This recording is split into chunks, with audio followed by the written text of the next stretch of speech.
nuevo tema, que es patologías granulomatosas regionales. ¿Está bien?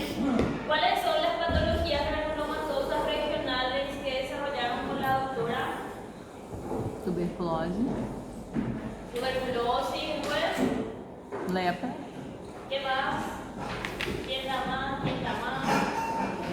sífilis, Lepra, sífilis, pues. Unas cuantas micosis, ¿verdad?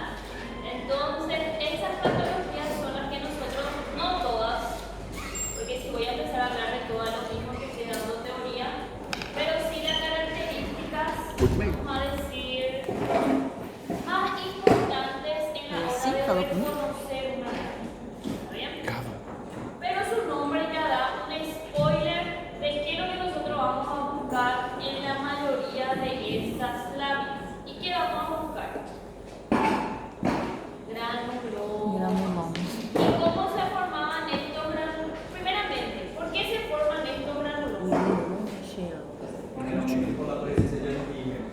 Exacto. Primero, ustedes saben, ¿verdad? Ustedes vieron esto en hito y vieron también un poquito en micro, ¿verdad? Yo nunca me voy a olvidar cuando di por primera vez en micro el sistema de complemento. Ustedes vieron eso también, ¿verdad?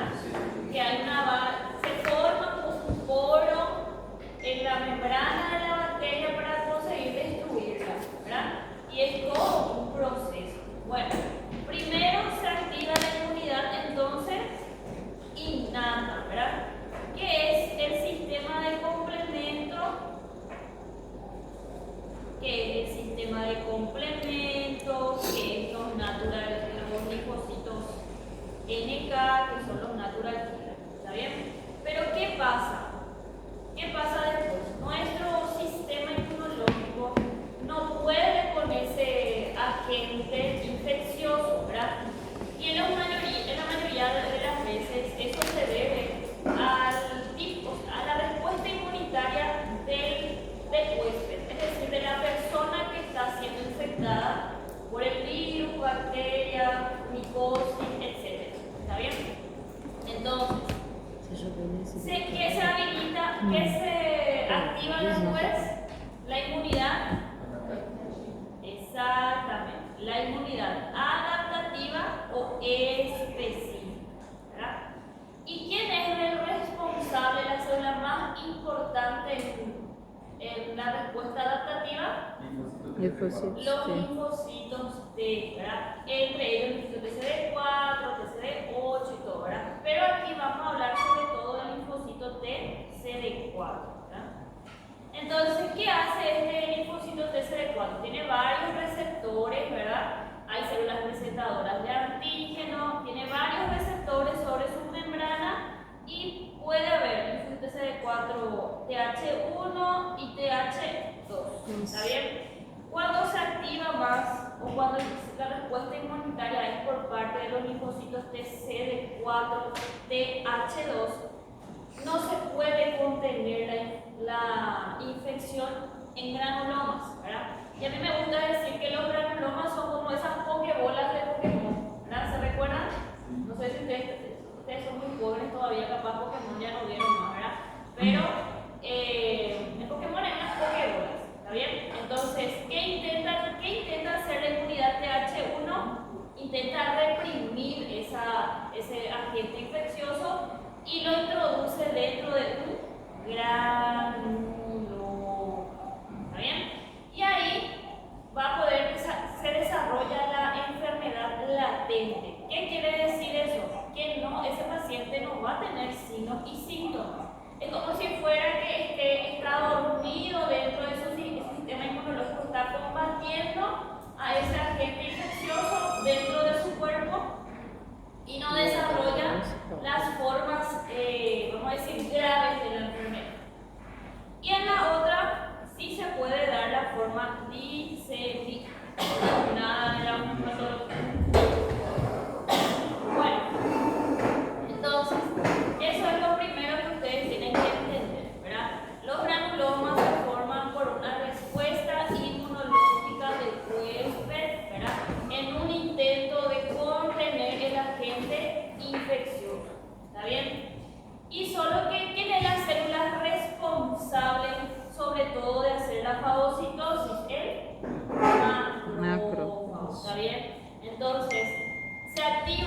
macrófago se activa o sea, se libera un interferón gamma, ¿verdad? Se secreta interleucinas, todo para combatir a este agente, ¿verdad?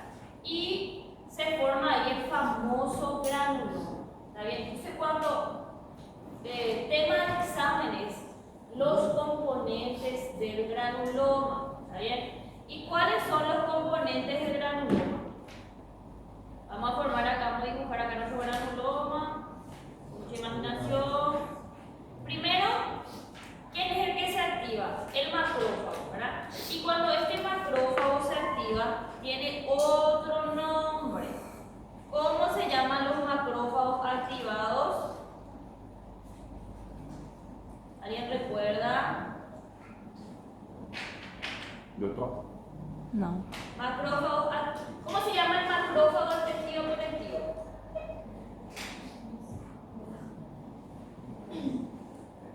¿De dónde viene el macrófago? Começa com ¿Cómo se llama? Antes de ser macrófago, ¿cómo se llamaba esa célula? monócitos. Monocitos. Trabaja. Recorre 3 vías por la sangre, ¿verdad? Y va al tejido conjuntivo y se denomina histiocyto. ¿Está bien? Cuando está en el tejido conectivo cambia de nombre, se llama histiocyto. Este histiocyto, que es un macrófago, se activa. ¿Y cómo se llama ahora? Célula epiteloide. O epiteloide. Macrófago epiteloide. Realmente es macrófago. ¿Y por qué se llama así macrófagos epiteloides? Porque se parece al tejido epitelial. Por eso se llama así. Estos macrófagos se fusionan y producen esa célula grande que se puede ver los núcleos en la periferia, que se denominan células de Langhans, ¿verdad? Siempre me olvido de la H. Estas células no es nada más ni nada menos que macrófagos, vamos a decir, fusionados, y muchas veces dentro de estos macrófagos nosotros vamos a encontrar al agente infeccioso, ¿verdad? Dentro de las células de Langhans, ¿verdad?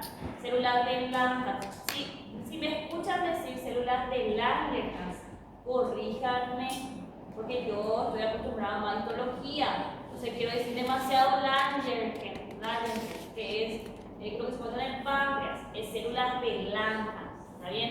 Se le puede poner eso para confundir en el examen, es células de Langhans, no es de Langerhans, ¿está bien?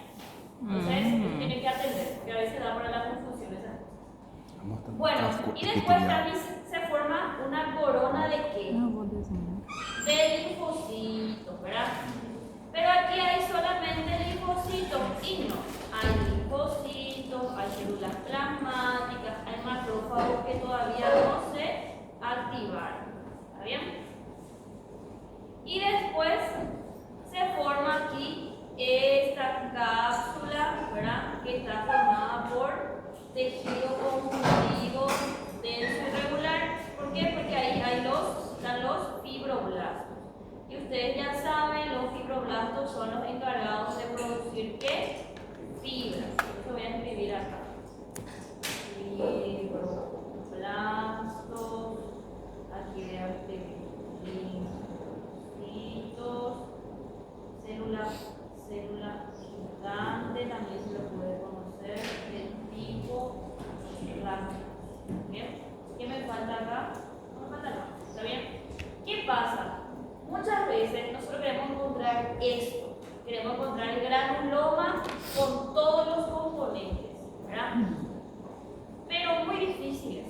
¿Bien? Muy difícil es encontrar un granuloma que tenga todos los componentes así como se muestran los esquemas. A veces encuentro el granuloma y encuentro las células de Langerhans acá, tipo Langerhans ahí en la periferia del granuloma, ¿verdad? Entonces, no es que es la ley que todo granuloma va a estar formado así, ¿verdad? Pero la mayoría de las veces todos los componentes se pueden encontrar en un granuloma como tal, ¿está bien? Por eso, hoy van a ver ustedes dos láminas. Lámina de tuberculosis intestinal que ya le aviso, es una lámina que no es una lámina buena académicamente porque no se ve bien los granulomas, pero sí, ahí en esa lámina vamos a aprovechar ver las células de tipo LARC. Y la otra lámina que van a ver es la lámina de paracoxidomicosis, ¿verdad? Esa lámina tampoco es tan buena, pero vamos a buscar a los paracoxidios dentro de las células de LARC. ¿Está bien? ¿Alguno de ustedes tiene alguna duda hasta aquí? Entonces ya saben los componentes del granuloma. ¿Ustedes todos vieron la clase pasada mastitis granulomatosa? Mastite? Não, a gente pode ver essa lona. Não. A gente pode ver essa lona. ¿Qué clase? Está bien esta clase para ustedes, ¿verdad? Sí, ustedes siguen a mí que yo estoy dando otra clase. Bueno, ustedes desarrollaron este tema, sí, en la teoría, ¿verdad? Sí. Sí, bueno. Bueno, entonces estos granulomas se pueden clasificar según su morfología, según su etiología, según su localización, ¿verdad? Si da respuesta inmunológica o no, y según su morfología. No todos los granulomas son inmunitarios. Muchas veces se pueden formar por la presencia de cuerpos extraños dentro del cuerpo, ¿verdad? Es lo que ocurre mucho en cirugía, cuando se olvidan de algodones, de pequeños hilos de sutura o de pequeñas partículas de gasa, ¿verdad? Se pueden formar también los granulomas, ¿está bien? Entonces esta es una clasificación nada más que según el origen, de dónde se encuentra este granuloma, la respuesta inmunitaria que genera y la forma que tiene, ¿está bien? Entonces, lo que ustedes tienen que tener bien en cuenta es cómo están formados los granulomas. Entonces, de ahora en más, en todas estas patologías que nosotros que yo les voy a estar mostrando, lo que yo quiero que ustedes busquen es todos los componentes del granuloma, ¿está bien?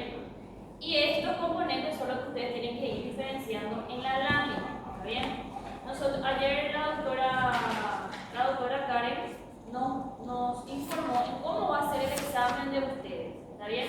Va a ser imágenes proyectadas que se ven en la teoría, sobre todo en la teoría y en la práctica, ¿está bien? Y se va a proyectar y va a tener selecciones A, B, C, D, ¿está bien? Para que ustedes marquen, ¿está bien? Entonces, porque ¿qué es lo primero que pensamos? Que va a ser mucho, porque muchas imágenes son, ¿verdad? Y muchas veces todo se parece, ¿está bien? Entonces, yo pienso, mi humilde opinión es que va a ser un poco más sencillo con las selecciones, ¿está bien? Solo que ustedes tienen que atender bien la imagen y mirar las alteraciones. Y no intenten memorizar solo la imagen como tal. Vean las alteraciones que tienen esa imagen. Porque memorizar la imagen, capaz y no les sale esa misma imagen. ¿Está bien? Entonces tienen que atender las alteraciones. Bueno, el día de hoy vamos a hablar de la tuberculosis intestinal. No es tan común la tuberculosis intestinal, pero ustedes ya hablaron mucho de la tuberculosis pulmonar en la teoría. Y la lámina que tenemos aquí es intestino. ¿Qué parte del intestino? Ahí dice intestino grueso, pero muy seguro que el intestino grueso no estamos. ¿Por qué? Porque no se ve la mucosa, ¿verdad? Ustedes saben que para diferenciar intestino grueso y intestino delgado, tengo que ir viendo las características que se encuentran en la mucosa, ¿está bien? Pero dice intestino grueso, pero eso no va a afectar que ustedes puedan identificar a las células de tipo LARC. Vamos a hablar de la sarcoidosis. ¿Escucharon ya hablar de la sarcoidosis en la teoría? Sí.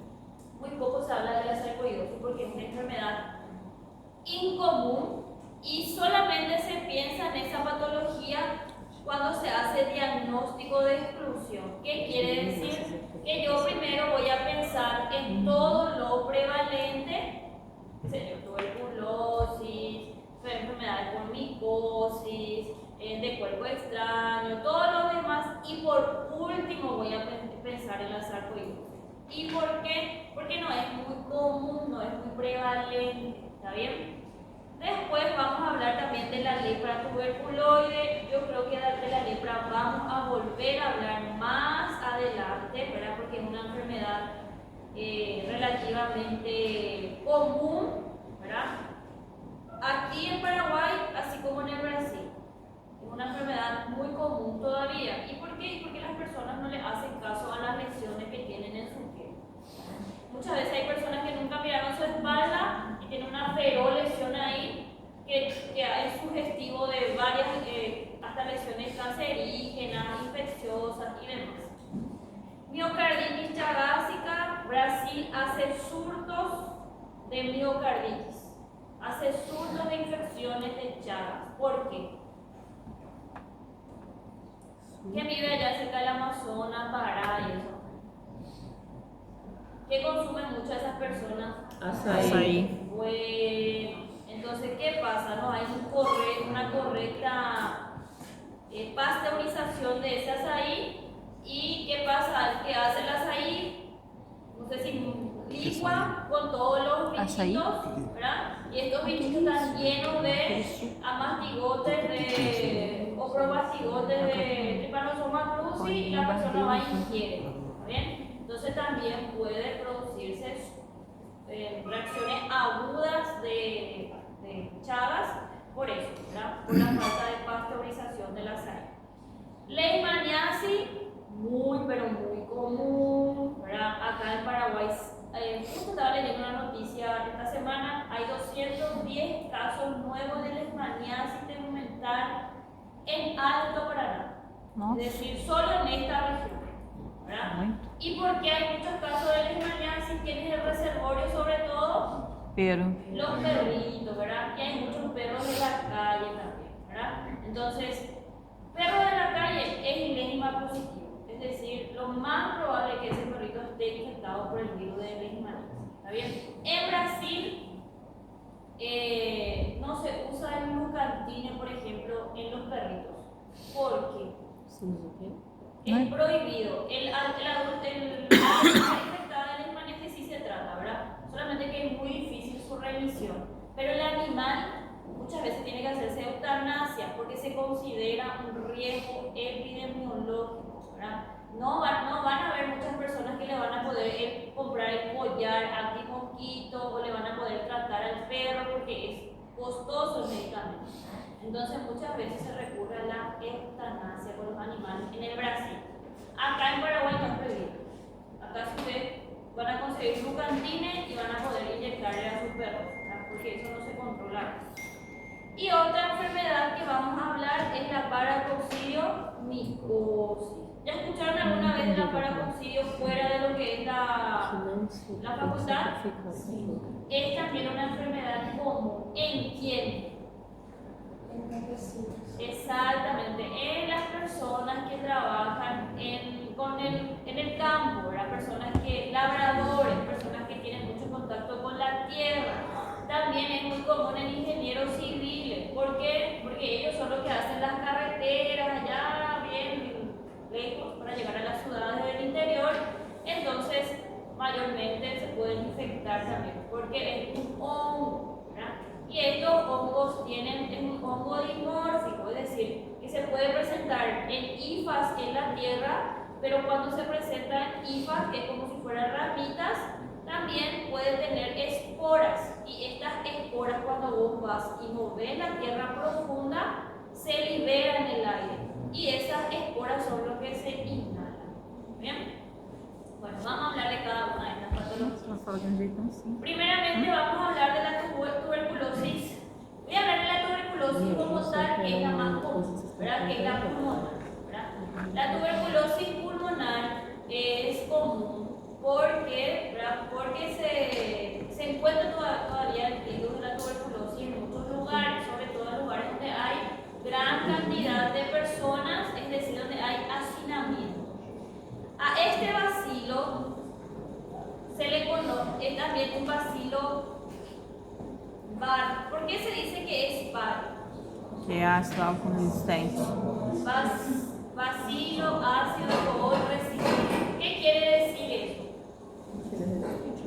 Que no se va a teñir Que não faz en tinção. gran positivo ni en gran negativo, ¿verdad?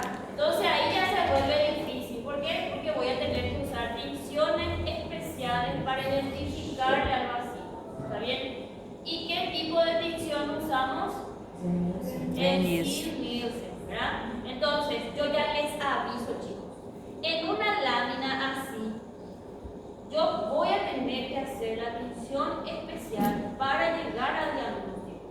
Porque ustedes ya ven que varias patologías son las que producen granulomas, ¿está bien? Todas estas patologías que están aquí, yo necesito correlacionar con la clínica, métodos laboratoriales específicos para la enfermedad y tinciones especiales para cada microorganismo, ¿está bien? No solo con ver el granuloma yo voy a decir, ah, eso es tuberculosis. No, yo tengo que hacer la tinción especial, ¿verdad?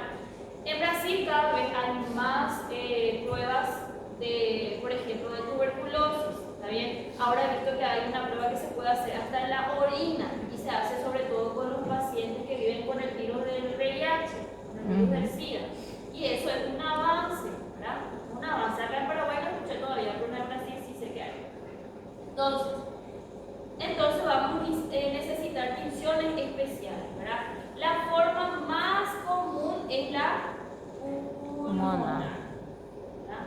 ¿Y quién es el paciente mayormente que desarrolla las formas pulmonares primarias? La primaria mayormente son niños.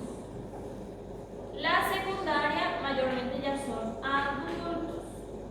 Y hay un intermedio entre los dos que es la latente, ¿verdad? Pero esta latente es asintomática. ¿Bien? ¿Dónde está el problema? Que nuestro sistema inmunológico consigue contener el proceso infeccioso, ¿verdad? Mediante granulomas. Pero el paciente, por ejemplo, se infecta del SIDA y ahí empiezan los problemas porque su sistema inmunológico decae. Entonces, todo paciente que se diagnostica con tuberculosis también se tiene que investigar el virus del SIDA. También tiene que investigarse si no tiene VIH. ¿Está bien? Y la mayoría de las veces es los dos. La mayoría de las veces es los dos. Entonces, se empieza primeramente el tratamiento de la tuberculosis, una semana aproximadamente, y después se empieza con la terapia antirretroviral del paciente. Entonces, la mayoría de las veces, este paciente adulto está co-infectado por otro virus. ¿Está bien? Bueno, ahora, esta tuberculosis intestinal que vemos aquí nosotros no es muy común en el Mycobacterium leprae, sino que es más común en un micobacterio que se llama Mycobacterium bovis. Y ya no es más tan común en la actualidad. ¿Por qué? Porque la mayoría de la leche que nosotros ingerimos ahora es leche pasteurizada. Es decir, a no ser que vayamos en el interior, ¿verdad? Y se ordeñe la vaca ahí y se hierva esa leche, que muchas veces no se hierve bien, ahí sí podemos contraer, ¿verdad? Pero yo creo que la mayoría de ustedes toman leche en cartón o en sachet por lo menos, ¿está bien? Ahora, este Mycobacterium bovis puede producir estas lesiones que están aquí, que es la tuberculosis intestinal, ¿verdad? ¿Qué va a pasar con este paciente? Y va a tener los síntomas, van a tener síntomas que hacen que no se pueda ingerir, que no se pueda nutrir el paciente. Entonces, diarrea, va a empezar a bajar de peso, va a empezar a tener fiebre por el proceso inflamatorio infeccioso que está sufriendo, y se van a producir estas lesiones a nivel de la mucosa intestinal. ¿Qué parte es la que más se afecta? El intestino delgado, sobre todo el ilio y el apéndice. Y tiene un poquito de, vamos a decir, de lógica, porque en el ilio, ¿qué encontramos? Las placas de Peyre. Y en el apéndice, ¿qué encontramos? Cúmulos de nódulos linfáticos y tejido linfático difuso. ¿Está bien? Entonces, la forma pulmonar, ustedes ya hablaron en la teoría, ¿verdad? Ya hablaron que se forman cavitaciones, que estas cavitaciones se pueden ver, que se forma el nódulo de Golgi, el complejo de Ranke, hablaron que hay la tinción especial, la doctora les mostró las lesiones, ¿está bien? Entonces, pulmonar, ustedes ya La intestinal es menos común, se da por Mycobacterium bovis, le produce casi los mismos síntomas, fiebre, pérdida de peso y se puede también producir estas lesiones, ¿verdad? Y ahí va la lesión, no es patognomónico. ¿Qué quiero decir yo cuando digo que no es patognomónico? Que no es solamente ahí, ¿verdad? La palabra patognomónico significa que solo en esa patología yo voy a encontrar. Por ejemplo, rubeola. Rubeola tiene un nódulo, un ganglio linfático inflamado acá, retroauricular, que muchas veces las personas piensan que es patognomónico, que solamente en esa enfermedad se va a encontrar, pero no es así. Hay otras patologías que también te pueden dar un ganglio inflamado acá, retroauricular. Entonces, van a haber cositas que son patognomónicas, es decir, que son específicas de esa patología, y van a haber cositas que vamos a poder encontrar en otras patologías. ¿Está bien? Bueno, entonces, acá yo tengo, vamos a poner mucosa intestinal ulcerada con necrosis gaseosa. Y ahí viene la palabra que le quiero hablar. Necrosis gaseosa. Necrosis gaseosa es una combinación de la necrosis licuefactiva más la necrosis coagulativa. Y se produce sobre todo en la enfermedad por Mycobacterium. ¿Está bien? Ahora, ¿por qué en la tuberculosis podemos ver, por ejemplo, estas lesiones gaseosas? ¿Por qué vemos la tuberculosis y en los otros bichitos no? En las otras bacterias no. ¿Por qué solo la tuberculosis? Porque o vírus é totalmente aeróbico. Porque granuloma hay en todo, ¿verdad? Voy a dibujar mi bacilo aquí. Esa pregunta ustedes tienen que hacerse, chicos. ¿Bien? ¿Por qué acá sí y en los otros no? ¿Qué tiene de especial este bacilo que acá hay esa necrosis gaseosa que la doctora tanto habla y en los otros no hay? Bueno, este bacilo de Koch. No acuerdo bien cómo se escribe bacilo de Koch. OH. Así pude. Bacilo de Koch tiene unos lípidos en su membrana, unos lipopolisacáridos en su membrana. Y cuando el macrófago digiere a este bacilo, le destruye y elimina, ¿verdad? Se quedan estos detritos celulares en el lugar donde hubo la lesión, donde hubo la necrosis. Y esa es la fagocitosis de la capa de la membrana del bacilo, tiene esa coloración amarillenta a la macroscopía. Es decir, yo agarré un pulmón, corté por la mitad y veo ahí los nódulos de Gol con la cavitación y veo que tiene como si fuera queso. ¿Está bien? La palabra necrosis gaseosa viene de cáseum. Y cáseum viene de queso. Nada que ver con el queso, la palabra cáseum, ¿verdad? Pero el aspecto.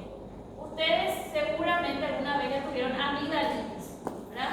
Y hay amigdalitis que hace secreción purulenta adentro y se ve también amarillito, ¿verdad? La palabra cáseum viene de ahí. Entonces, en esta mucosa yo voy a ver también esa necrosis gaseosa. Voy a ver necrosis gaseosa. Miren acá cómo tiene ese color amarillento, casi verde. Voy a tener un aumento del espesor de la pared, pero lo importante acá es que consigan ustedes visualizar esta lesión aquí. Voy a borrar y les voy a señalar. Ven acá Pero esa es la necrosis caseosa. Voy a poner otra vez. Necrosis caseosa. Acá se ve acá también. Obviamente que esta es una mucosa ulcerada, destruida. Acá se puede ver también el engrosamiento. Acá se ve mucho mejor el engrosamiento y aquí se puede ver la necrosis caseosa también. Y en esta lámina sí que se ve mucho más la necrosis caseosa. ¿Está bien? Entonces para tuberculosis, y ustedes, yo les apuesto que tuberculosis va a salir en la lámina de la doctora porque es una enfermedad prevalente, tienen que fijarse en estas cavitaciones, necrosis caseosa que se encuentran en estos pulmones, ¿verdad? Por ejemplo, en el pulmón, voy a dibujarle un pulmón acá. Veo mi pulmón. Pero en el pulmón, las lesiones mayormente se encuentran en el ápice pulmonar, bien aquí arriba. ¿Por qué? Porque son los lugares más aireados, con mayor cantidad de oxígeno. Entonces, mayormente se encuentran en los ápices pulmonares, los complejos de que es un nódulo ahí cavitado con necrosis caseosa. Y el complejo de Ranke es cuando ya afecta los ganglios, mayormente los ganglios mediastinales. Y le iba a decir otra cosa que es muy importante que sepan también. Todos nosotros nos vacunamos contra la BCG. O sea, nos ponemos la BCG al nacer. ¿Bien? Y ustedes no se preguntan, yo ya me vacuné contra el Mycobacterium tuberculosis. ¿Y por qué existe todavía la tuberculosis? Bueno, la BCG nos protege contra las formas graves de la tuberculosis. ¿Y cuáles son las formas graves de la tuberculosis?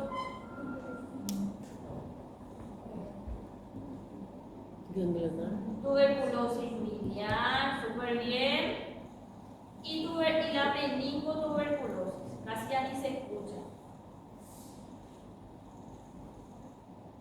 Entonces, ustedes y yo, ¿verdad? Todos los que tenemos esa cicatriz acá, ¿verdad? Que cuando sean ustedes, hay que ser pediatra, ¿no? No. ¿Nadie le gusta a los niños? Los míos sí, pero no vamos. Ese es el tema de pediatría. Bueno, en los niños mayores se produce una lesión aquí que no hay que tocar, que tiene, vamos a decir, secreción purulenta y todo, pero no hay que manipular. Bueno, en la microscopía, ¿qué yo voy a buscar? Y todos los componentes del granulo. Voy a buscar a la célula tipo Langhans, voy a buscar la necrosis caseosa, y ahí viene. Me van a decir, profesora, es que la necrosis caseosa tiene aspecto de queso y acá yo veo rosado. Y bueno, esa es la macroscopía. A la microscopía, como nosotros veíamos la necrosis. Braxal. Una región acidófila que no tiene núcleos, que se pierde la arquitectura normal del órgano. ¿Está bien? ¿Y cómo yo voy a estar segura si alguien me trae solo esa lámina de intestino? ¿Y cómo yo voy a saber qué es? Si yo no vi que tiene forma de queso y todo lo demás, ¿qué voy a tener que hacer con esa lámina? Antes que nada, voy a hacer tinciones especiales. ¿Está bien? Voy a hacer la corrección de Sill-Nielsen y voy a buscarle a mi bacilo de Koch. Clínica, más estudios laboratoriales, más histopatológico, llego al diagnóstico. ¿Está bien? No es solamente que por una lámina yo voy a llegar al diagnóstico.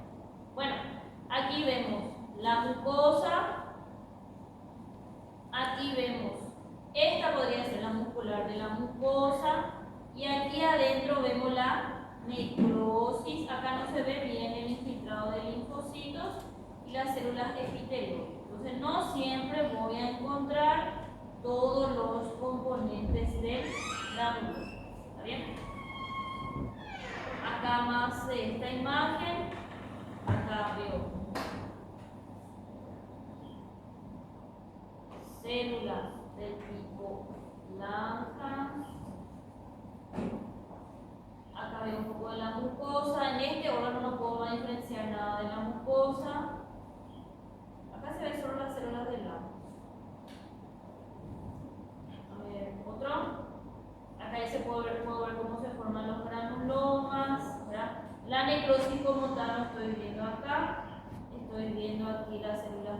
o langhans y aquí no la mucosa. Aquí un poco ya se puede ver la necrosis gaseosa, las células tipo Langhans, y tengo que acercar para buscarle a quién, a la corona de linfocitos y a las células epiteloides. ¿Está bien? Y esta imagen yo coloqué, pero aquí sí, vamos a decir, si yo delimito este granuloma acá, aquí sí se puede ver bien la necrosis.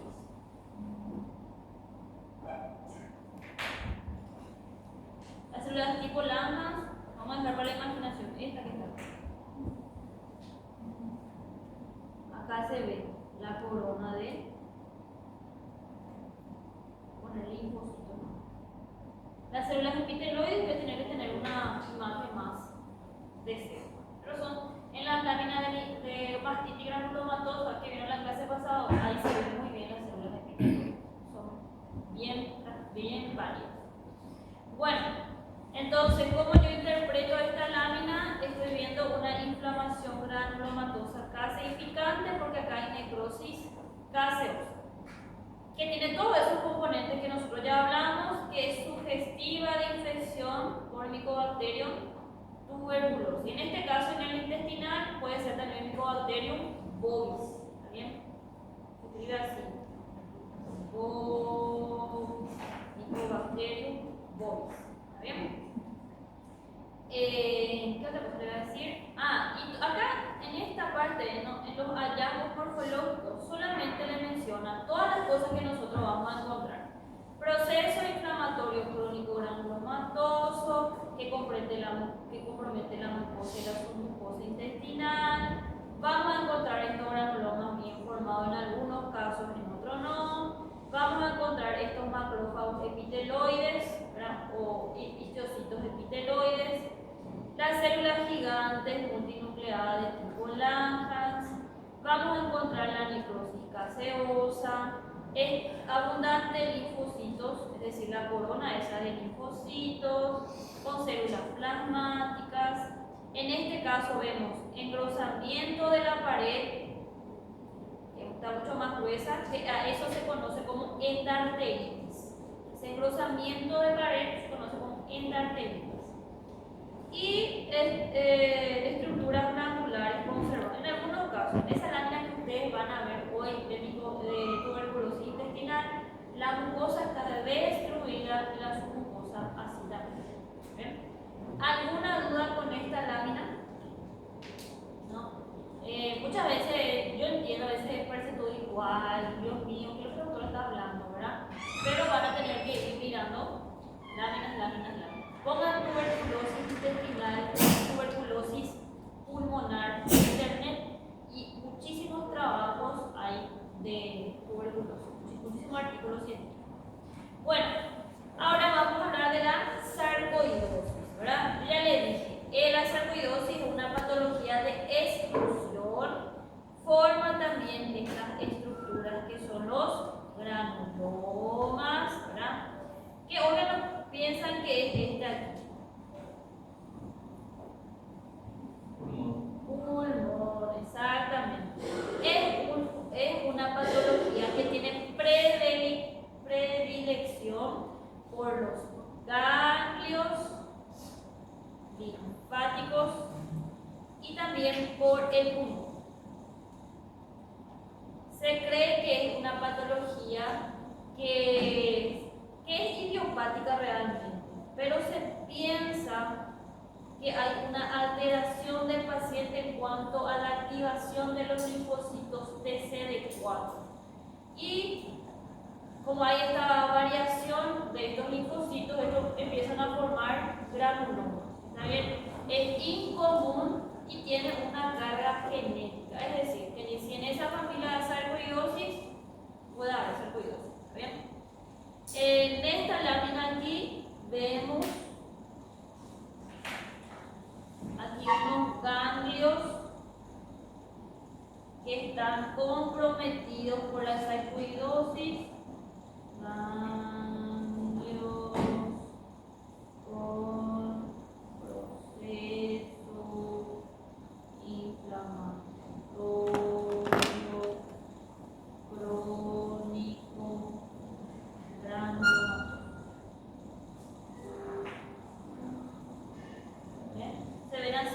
aumentados de tamaño, de este color casi gris. ¿Está bien? Ahí. Acá ya empieza también a agarrar a los pulmones, ¿verdad? Pero sobre todo a los ganglios. En el corte del pulmón voy a poder ver el granuloma, voy a poder ver las células tipo Langhans y voy a ver dos estructuras que es más común encontrar en la sarcoidosis, pero no es patognomónico de la enfermedad. ¿Está bien? Si ustedes van a leer el libro de Robbins, van a ver. Hay un párrafo que dice que se encuentra mayormente en la sarcoidosis, pero que en algunos casos pueden encontrarse en algunas infecciones fúngicas, es decir, micosis, y en algunos casos la tuberculosis. ¿Está bien? Depende de qué le dijo la doctora a la teoría. Si ella le dijo que si le muestra cuerpos de Schaumann y le muestra los cuerpos esteroidales, esa sarcoidosis, todo bien, ¿no? Pero eso depende de lo que ella dice. ¿Está bien? Pero mayormente se encuentran en la sarcoidosis estas dos estructuras. Y vamos a empezar. Acá yo veo la célula gigante del tipo Langhans. Aquí veo las coronas de linfocitos. Y aquí, chicos, miren, aquí sí puedo ver bien. ¿Quién esta es? ¿Quién este es? Célula gigante. Não gigante. Exactamente, son los histocitos epiteloides, macrófagos epiteloides. ¿Está bien? Por eso le dije que tienen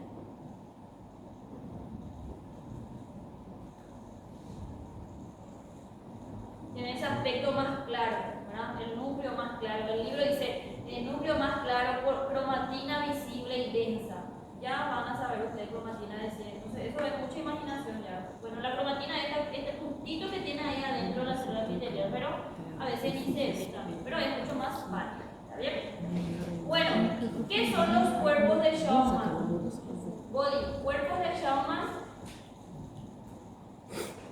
¿Alguien recuerda un poquito que dijo la doc? Son cosas que son proteínas y minerales,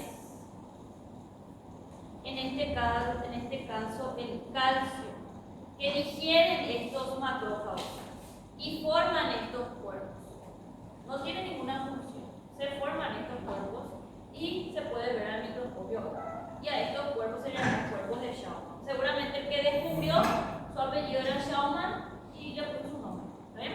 Entonces son mundos intracelulares. Exactamente, están dentro de las células de Langhans. Bueno, y los cuerpos asteroidales, pero aquí no se ve bien, pero parecen unos asteroides. Vamos a mirar en la otra imagen. Estos cuerpos asteroidales son, también está dentro de las células de Langhans y es cuando el macrófago fagocitó fibras de colágeno. ¿Bien? Y se forman estos cuerpos asteroidales. Cuando ven estas estructuras, piensen primero en qué patología: sarcoidosis. Cuerpos de Schaumann, cuerpos asteroidales. Lo primero que voy a pensar, porque es la que se ve, ¿verdad?, es en la sarcoidosis. ¿Puedo encontrar las otras patologías? Sí. Pero cuando veo estas dos estructuras, voy a pensar primero en sarcoidosis. ¿Bien? ¿Alguna duda hasta acá? ¿Ninguna? ¿Estoy yendo bien? ¿No muy rápido?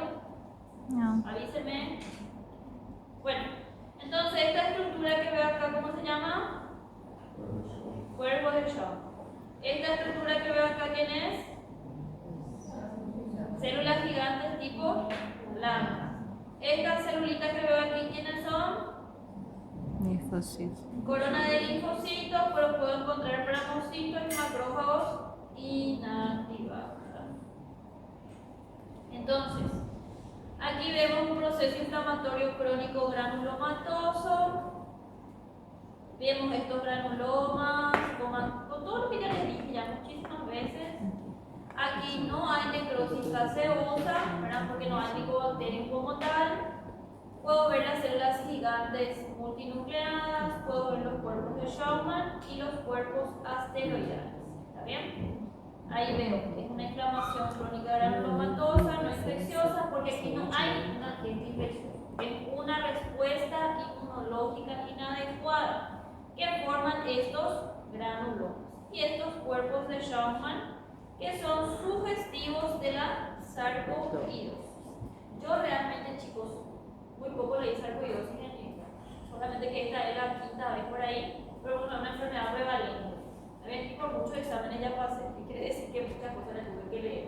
Entonces, no es una enfermedad, así que capaz esta es la primera, la segunda y la última vez de que escuchan. ¿Por qué? Porque no es una enfermedad, a no ser que quieran ser anatomopatólogos o investigadores. Allí pasa. Bueno, ahora vamos a hablar de una patología que a mí me gusta mucho, que es la lepra. ¿Y por qué me gusta mucho? Por la clínica. Y ya me tocó ver pacientes con lepra. ¿Está bien? Hay dos tipos, vamos a decir, dos extremos de lepra. Está la lepra tuberculoide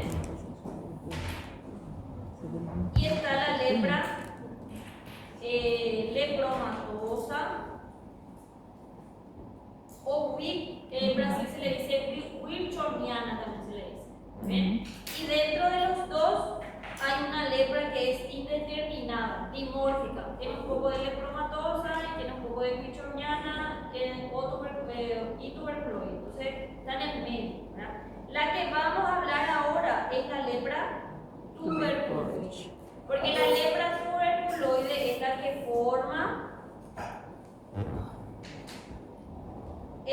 forma los granulomas. Entonces, es la forma más contenida de la infección por Mycobacterium leprae. ¿Está bien?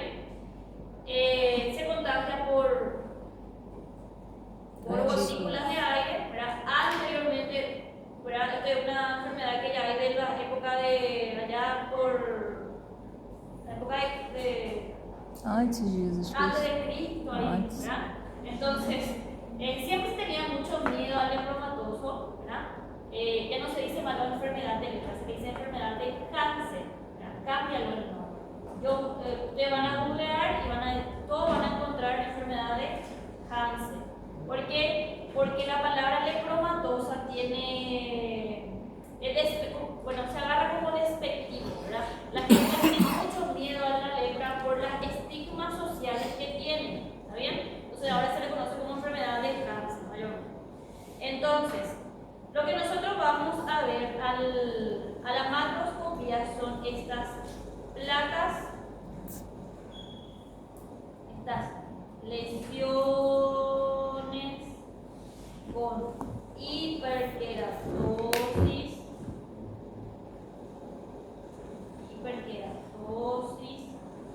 con bordes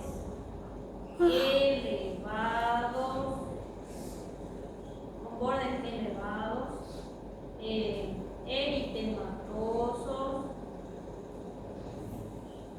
y centro.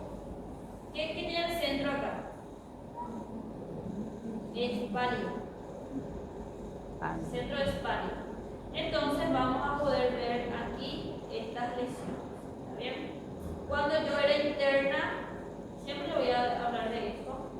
Cuando yo era interna, nosotros recibimos una paciente que tenía ampollas en sus dos pies. Tenía esa quemadura de segundo grado, ampollas grandes en el dorso, en la planta del pie. Y empezamos, obviamente, el interno hace historia clínica. Y le preguntamos qué le pasó. Y ella, su nieta, le iba a hacer la pedicure. Y el agua estaba muy caliente. Y ella puso eso. Y después de 3 horas después de minutos empezó a salirle ampollas. Pero ella no sintió. ¿Ven? Y lo primero que se nos ocurre a nosotros como internos es diabetes, ¿verdad? Seguro la señora tiene neuropatía diabética, le hicimos todas las pruebas y sí era diabética. Pero tenía lesiones también. De venida. Acá esta parte de su oreja era un poco más engrosado y tenía un poco el tabique nasal, un poco raro, ¿verdad? No tenía parecía que estaba hinchada la señora, pero no tenía edema como tal. Y cuando eso me acuerdo la doctora, una doctora de clínica ya especialista, nos dijo, ella parece que tiene lepra. Y ahí nosotros, ¿qué será?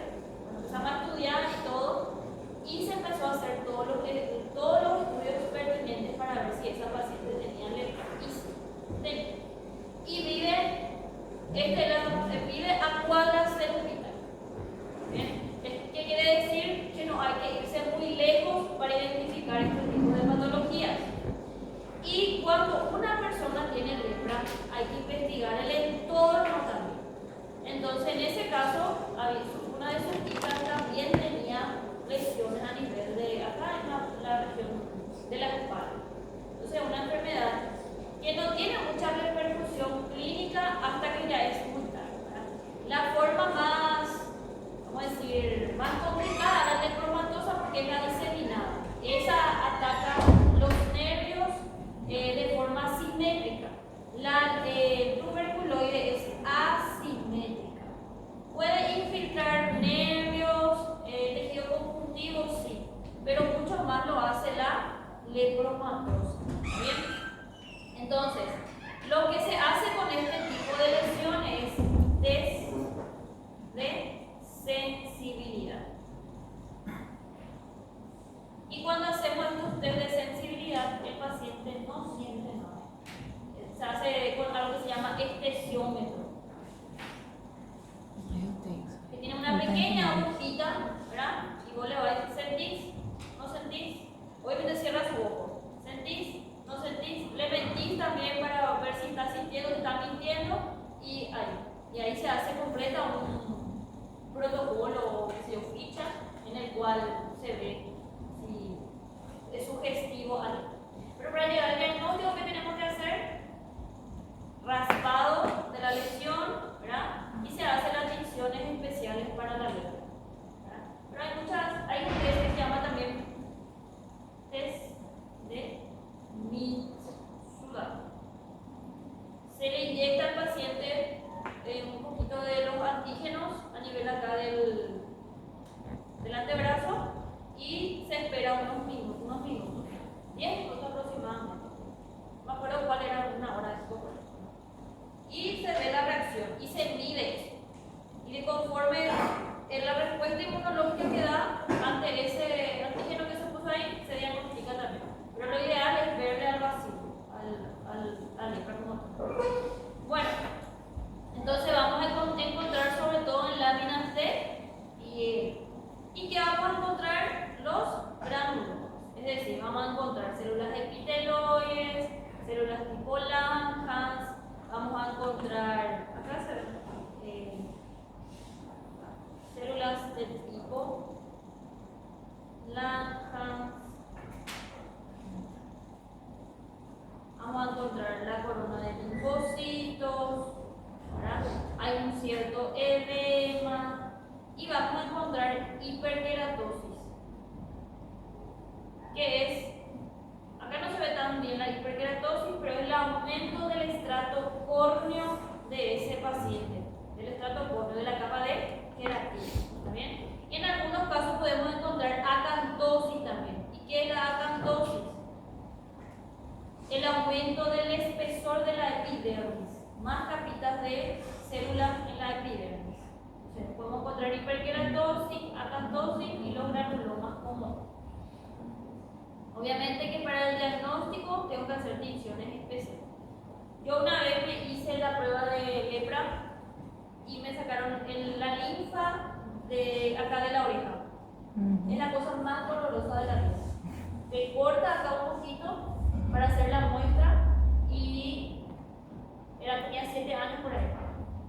Duele muchísimo. Entonces, por suerte ahora hay más formas de identificar. Pero siempre hay que ver algo así. Bueno. Mas ainda tem esse teste. Sí, hay. Pero es traumático. Yo nunca me voy a olvidar. Ainda existe. Sí. Hiperkeratosis, acantosis, Hay infiltrado inflamatorio crónico, es decir, linfocitos, células plasmáticas. Podemos encontrar neutrófilos, pero en poca cantidad. Vamos a encontrar nuestras células tipo Langhans, los granulomas bien definidos, un poco de edema dérmico y en algunos casos vamos a encontrar fibrosis, ¿verdad? Entonces acá es una inflamación granulomatosa infecciosa. No me acuerdo un poco bien qué tinción se usa para la lepra lepromatosa, la Mycobacterium leprae. ¿Te recuerdas? É o mesmo, Zenis. No Que a gente recuerdo fez. si era Sinix também. É Zenis, professor. Também. Sim. A gente fez a prova ano passado de micro. De micro, caiu exatamente essa pergunta. Que genial. É. Entonces, Zenilson. bueno, entonces ya hablamos ahora vamos a hablar de la enfermedad de Chagas, ¿verdad? La enfermedad de Chagas puede ser agudo, puede ser, la mayoría de los casos es asintomático, el 60% de los casos es asintomático, y después está la forma crónica, ¿verdad? Gracias a Dios, la mayor cantidad de formas es asintomática, es decir, mi paciente va a poder combatir al Trypanosoma cruzi y vida que sigue, ¿verdad? Pero se pueden ver también las crónicas, que mayormente es la digestiva o la miocardiopatía chagásica, ¿está bien? Y esta imagen que vemos aquí es un corazón que con el transcurso del tiempo se va dilatando. El Trypanosoma cruzi tiene una predilección por los plexos nerviosos, es decir, sistema de conducción del corazón, plexo de Meissner, plexo de Auerbach. Por eso hay megaesófago chagásico, megacolon chagásico. ¿Está bien? Entonces, en la forma aguda le puede matar, vamos a decir, se contagia mucho el paciente en estos surtos que hay de enfermedades Chagas, se infiltra de Trypanosoma cruzi el músculo cardíaco y el proceso inflamatorio infeccioso puede llevar a un shock cardiogénico al paciente y matarle de ese shock cardiogénico. En cambio, en la forma crónica, ¿verdad? Todos los males que trae tener megaesófago, que acalasia, no poder tragar, bajar de peso, las comorbilidades, la broncoaspiración, que ese paciente se acuesta y la comida regurgita y broncoaspira la comida. Eso, por ejemplo, en el megaesófago.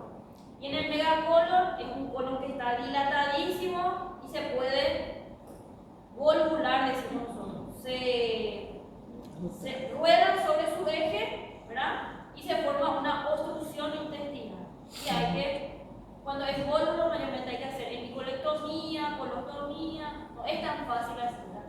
Chaga es común, en Paraguay no está, pero en el Brasil es súper común. ¿Bien? Y la forma de combatir es mediante los vectores, ¿verdad? Que en este caso el vector, ¿quién es? Vocês chamam ¿Cómo de ustedes le llaman? Nosotros en guaraní le decimos xixamazu. barbeiro. El barbeiro, ¿verdad? ¿Por qué se le llama barbeiro? Por causa desse tropismo que ele tem aonde Porque regiões él, claras. porque él pica en zonas calientes, ¿verdad? ¿Y cuál es una zona caliente? Aquí las fosas nasales y la boca, ¿verdad? Pero no es que pica y cuando le pica al paciente le infecta. No. Una vez que pica, él libera las heces también. Y el paciente se empieza a rascar y por esas micro lesiones que tiene, entra el parásito dentro del, ¿verdad?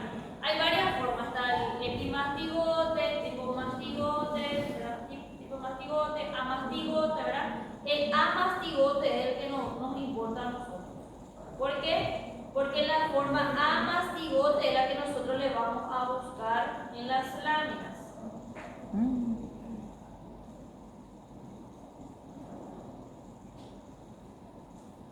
¿Bien? La forma amastigote, que es lo que le vamos a buscar.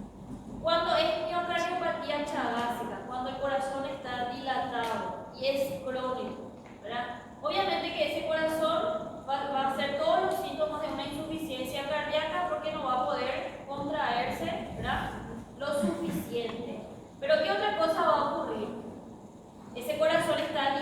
dilatado. ¿Y qué va a pasar con la sangre que está adentro?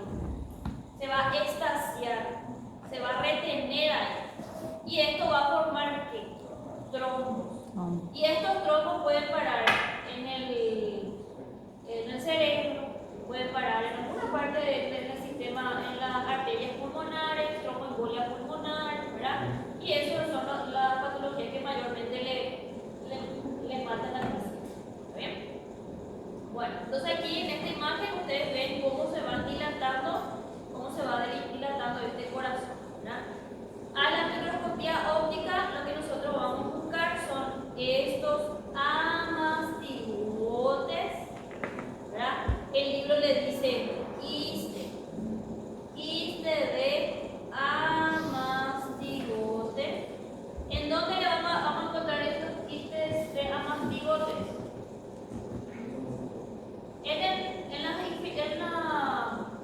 En la musculatura cardíaca, así como si encontramos también en la intestinal, ¿verdad?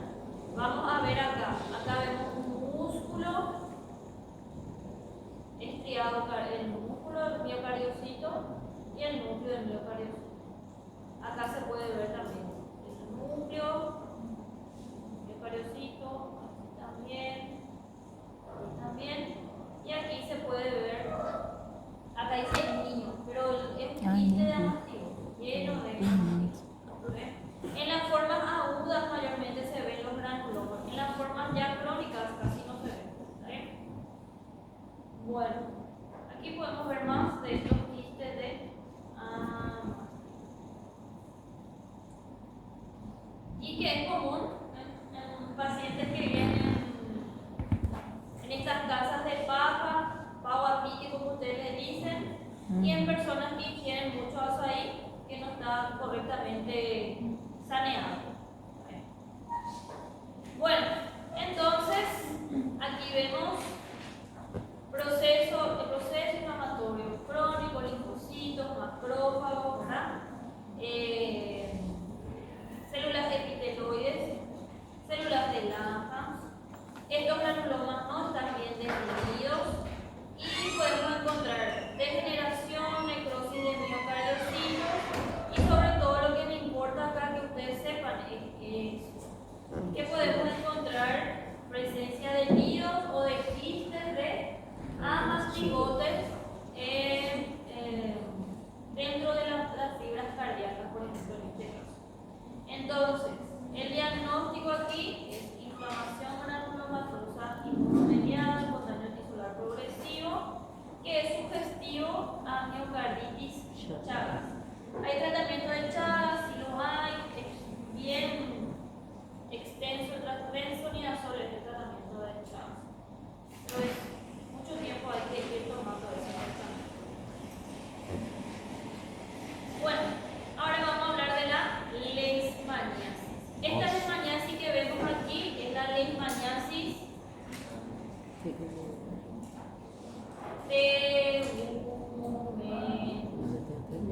hay las leishmaniasis visceral, que se le conoce como cala asaz, ¿verdad?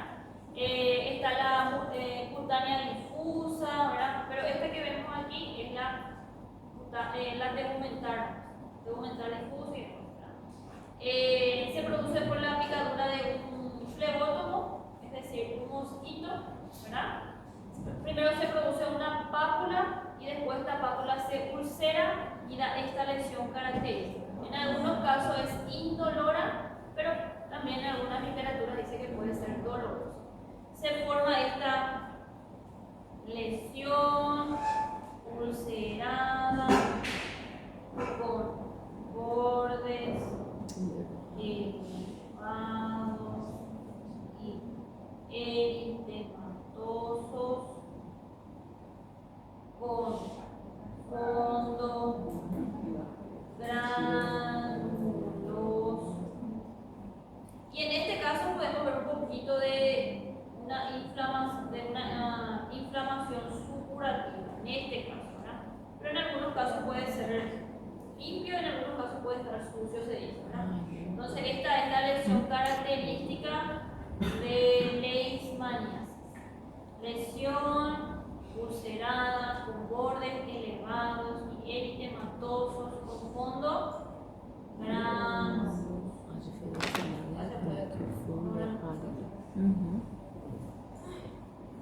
Consumo. Eso es. Que yo voy a buscar también en la leishmaniasis estos cuerpos, es decir, estos macrófagos llenos también de amastigotes que sobre todo se ven en la piel, en tinciones en giemsa mayormente, ¿verdad? A estos cuerpos se llaman voy a escribirle bien su nombre, cuerpos de Leishman-Donovan. Cuerpos de Leishman-Donovan, ¿está bien? Entonces vamos a buscar ahí dentro del tejido, porque acá se puede ver un poco de piel. Vamos a buscar a estos, porque se ve el proceso inflamatorio agudo, se forman los granulomas, ¿verdad? Y dentro de estos macrófagos vamos a poder observar, ¿verdad?, a los amastigotes de la Leishman. Y se ve mejor en tinciones en giemsa. Y cuando veo así un macrófago lleno de los amastigotes, se le llaman cuerpos de Leishman o Donovan. Hay una señal también que el libro no dice, pero es la señal de Marquesina. Signo, ¿verdad? Signo de Marquesina. Que es así como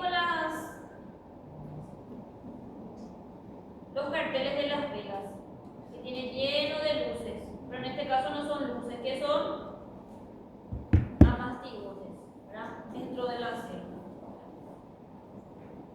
Se puede ver en algunos casos, ¿verdad? Bueno, entonces aquí vemos un proceso inflamatorio crónico, plasmocitos, macrófagos, granulomas epiteloides, ¿verdad?, presencia de células gigantes, multinucleadas de tipo Langhans o cuerpo extraño. Y podemos ver aquí, esto es lo más importante, ponerlo en otro color. Macrófagos cargados de amastigotes, cuerpos ovalados, intracelulados agrupados, que forman los famosos cuerpos de Leishman-Donovan. ¿Está bien? Aquí veo una inflamación granulomatosa con un infiltrado inflamatorio linfocítico y trocítico que es la forma intracelular de la leishmaniasis. Hay una prueba que se hace para la leishmaniasis que se llama test de Montenegro, así como el de la prueba de la tuberculina, la tuberculosis, así como la prueba de Mitsuda en la Mycobacterium leprae. Acá hay una prueba también intradérmica que es el test de Montenegro. Si ustedes van a ser médicos de puesto de salud, van a tener que comerse estos test, que es lo que más van a ver. Aquí vemos una lesión papulomatosa, ¿verdad?, entre las micosis, la paracortiomicosis, la aspergilosis y la mucormicosis. Son las micosis que más van a escuchar en su vida. La mucormicosis, por ejemplo, fue muy frecuente en la época de COVID. Los pacientes que estaban con COVID usaban mucho tiempo corticoides en altas dosis y había infecciones por micosis en esa época. Muchos pacientes murieron también por eso. Entonces esta es una pápula elevada, eritematosa. Esta lesión no es una lesión patognomónica de la paracoxia. Me pica algo y puedo tener esa lesión, pero hay una lesión que es patognomónica, que solo en esta patología voy a encontrar, que se llama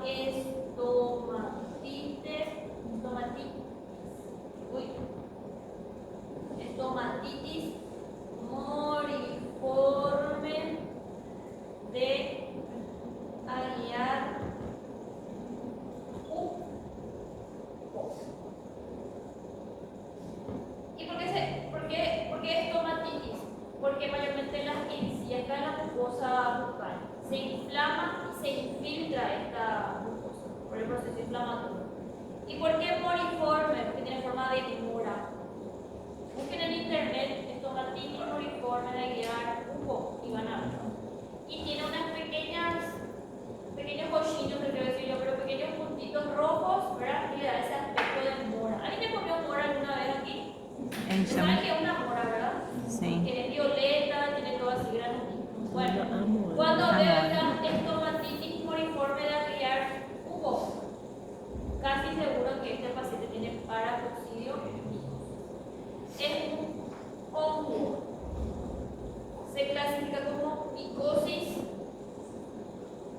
invasiva. Es decir, va a poder estar en el pulmón, va a poder estar en la piel. Y voy a buscarle a las células de Langhans, voy a buscar al granuloma como tal, ¿verdad? Acá se puede ver el granuloma, las células gigantes tipo Langhans. Aquí puedo ver al histiocito o macrófago epiteloide.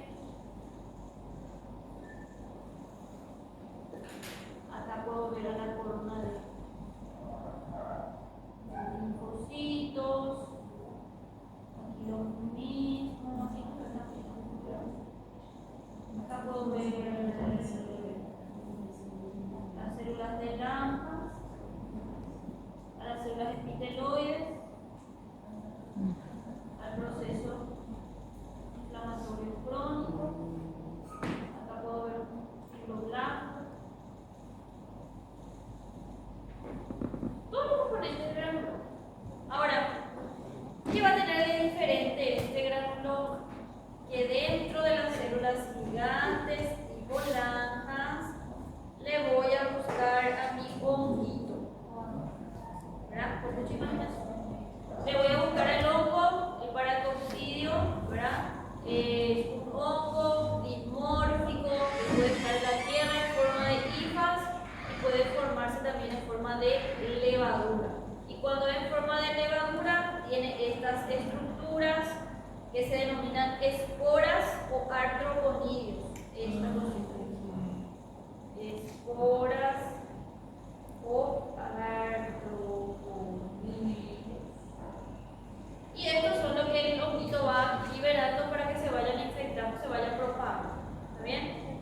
Tiene forma de leaky mouth, es decir, que solamente tiene dos esporitas, o también puede tener muchas esporas alrededor, que es la señal de timón o la rueda de leña. ¿Bien? Entonces, aquí vemos las células de Langhans. Aquí podemos verle al paracoccidio, el infiltrado inflamatorio crónico o la corona de linfocitos. En algunos casos, no siempre, se puede encontrar un poquito de necrosis gaseosa, pero eso no le voy a decir porque le voy a confundir de igual. ¿Bien? Para diagnosticar hongos se necesitan tensiones, o sea, se necesitan métodos especiales. Essa porta tá morta. Al 10%. Y también lactofenol y creo que la doctora le habló de otra tensión que es no sé el nombre cómo es, pero aquí está. Yo no conozco eso, pero pueden ir investigando. Yo le voy a poner así, van y lean en su casa porque son cosas que se pueden preguntar. Grocot también es una adicción, es una respuesta, creo que es como el de Elisa, de Ela falou antígeno dessa anticuerpo, atenção. pero van a leer Bueno, entonces aquí lo que vamos a buscar es al paracoccidio. ¿Bien? Esta lámina tenemos acá en el laboratorio, es decir, hay una lámina de paracoccidio micosis, pero eso es, chicos, expectativa realidad. ¿Está bien? Van a tener que tener paciencia con esa lámina para encontrar al paracoccidio. ¿Está bien? Van a buscar los granulomas, van a buscar las células epiteloides, las células de tipo Langhans, y dentro de estas células tipo Langhans tienen que estar los paracoccidios. Y para decir que es un paracoccidio, tiene que tener estas esporas, por lo menos dos. ¿Está bien? Si veo que no tiene ninguna espora, puede ser algo que otro hongo, entonces tengo que buscar las esporas del paracoccidio. Bueno, ¿alguna duda hasta ahí? Professora, abre um pouco mais essa imagem, não dá para visualizar. ¿Qué hacer qué? Esse que é o paracoccidio micose. Aquí. É, só abrir um pouco mais. Isso, agora sim. Ahí Melhorou. vemos su